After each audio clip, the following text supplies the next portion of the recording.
Hi, Sam here from Android Authority, and today I'm doing a video comparison between the newly released Samsung Galaxy S3 and the HTC One X.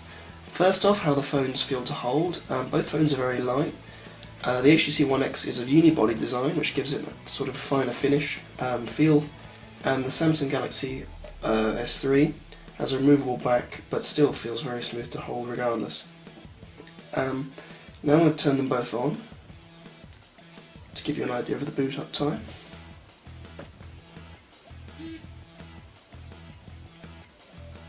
The Galaxy S3 has a 1.9 megapixel front-facing camera, the HTC One X has a 1.3 megapixel front camera. Both have 8 megapixel rear-facing cameras, and both have the new burst shot feature. The screen on the One X is 4.8 inches with 1280 by 720 pixels, and the Samsung Galaxy S3 has the same amount of pixels spread across 4.9 inches. As it says here, the One X has Beats audio, whilst the S3 only has a single speaker. And as you can see, the S3 boots up using TouchWiz much faster than Sense 4. There we go, give them a moment to settle.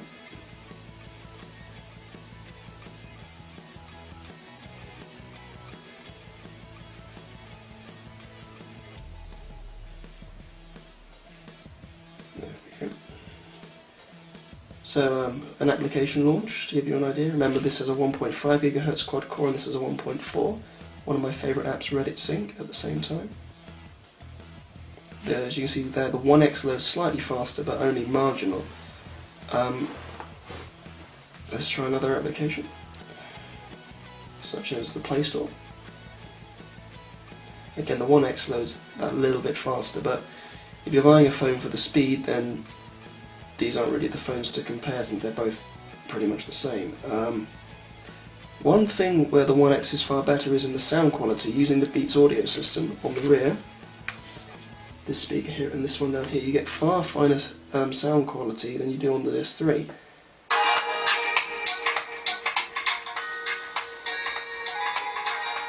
Let's play a sample.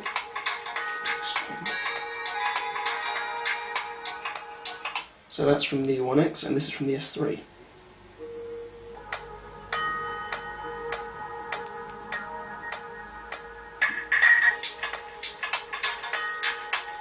Slightly tinnier, not quite as clear as it is on the One X. Now a camera test for you. They're both 8 megapixel cameras.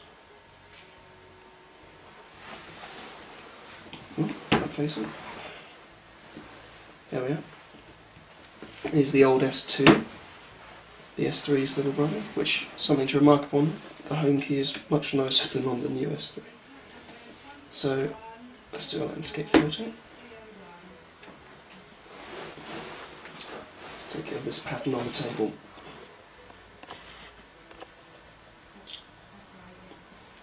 And remember, this phone has burst shot, so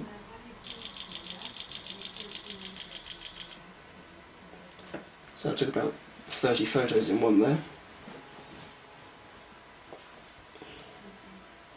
Very useful for any situation where you need to take several photos at once. It also has the best shot feature, where it, I think, automatically detects which was the best and then saves it for you and deletes the others.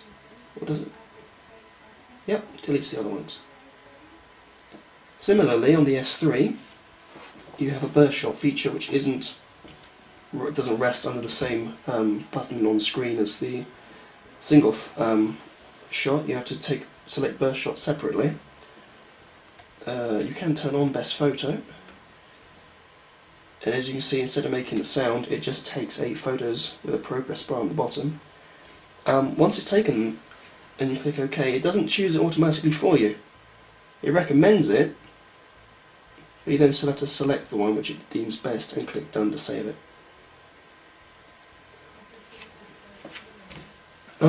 Difference in the soft keys. The One X uses a soft home key here. The S3 uses a hardware key. Normally I'm in favour of hardware keys, however The S3 doesn't. They did in my opinion, a very bad home key. It's very plasticky, very tacky, and it springs back rather poorly. In my opinion, on the turn on this voice. Turn on this one. Try again. There we go. Go away. Network error. There we go. On the S2, the home button was squarer, it was more prominent, and it was much more tactile and responsive. The One X, if you switch between apps a lot, has the recent apps button in place of the menu button, because the One X favours Ice Cream Sandwich's menu button on screen. So if I open up the Play Store, up here you'll see the 3 dots used on screen in place of the soft key on the S3. So instead you get the recent apps button in its place, which I suppose is nice enough if you like to switch applications. The similar function can be triggered on the S2 by double tapping the network error. Sorry, by holding down the home key. Not quite as nice as the One X, but performs the same function. Personally, I would buy the Samsung Galaxy S3. Although it is slightly larger, incidentally, both phones are exactly the same width, although the S3 is about a single millimetre taller. Personally, I'd buy the S3 because it seems to me more responsive than the HTC One X. Also, I prefer TouchWiz, the user interface. Sense 4, for me, I've never really liked Sense, but they claim to improve things in Sense 4, and for me they haven't. It's still clunky, it's still bloated, as you can see in there. There's a lot of bloatware. Amazon 7 Digital movie editor, which you just don't need. You should be able to download those separately. The applications on the S3, on this screen, and those two up the top, that's all you get. Much tinier, and I believe TouchWiz is programmed by Samsung, far better than Sense ever has been by HTC. So that concludes my video comparison, and thank you for watching.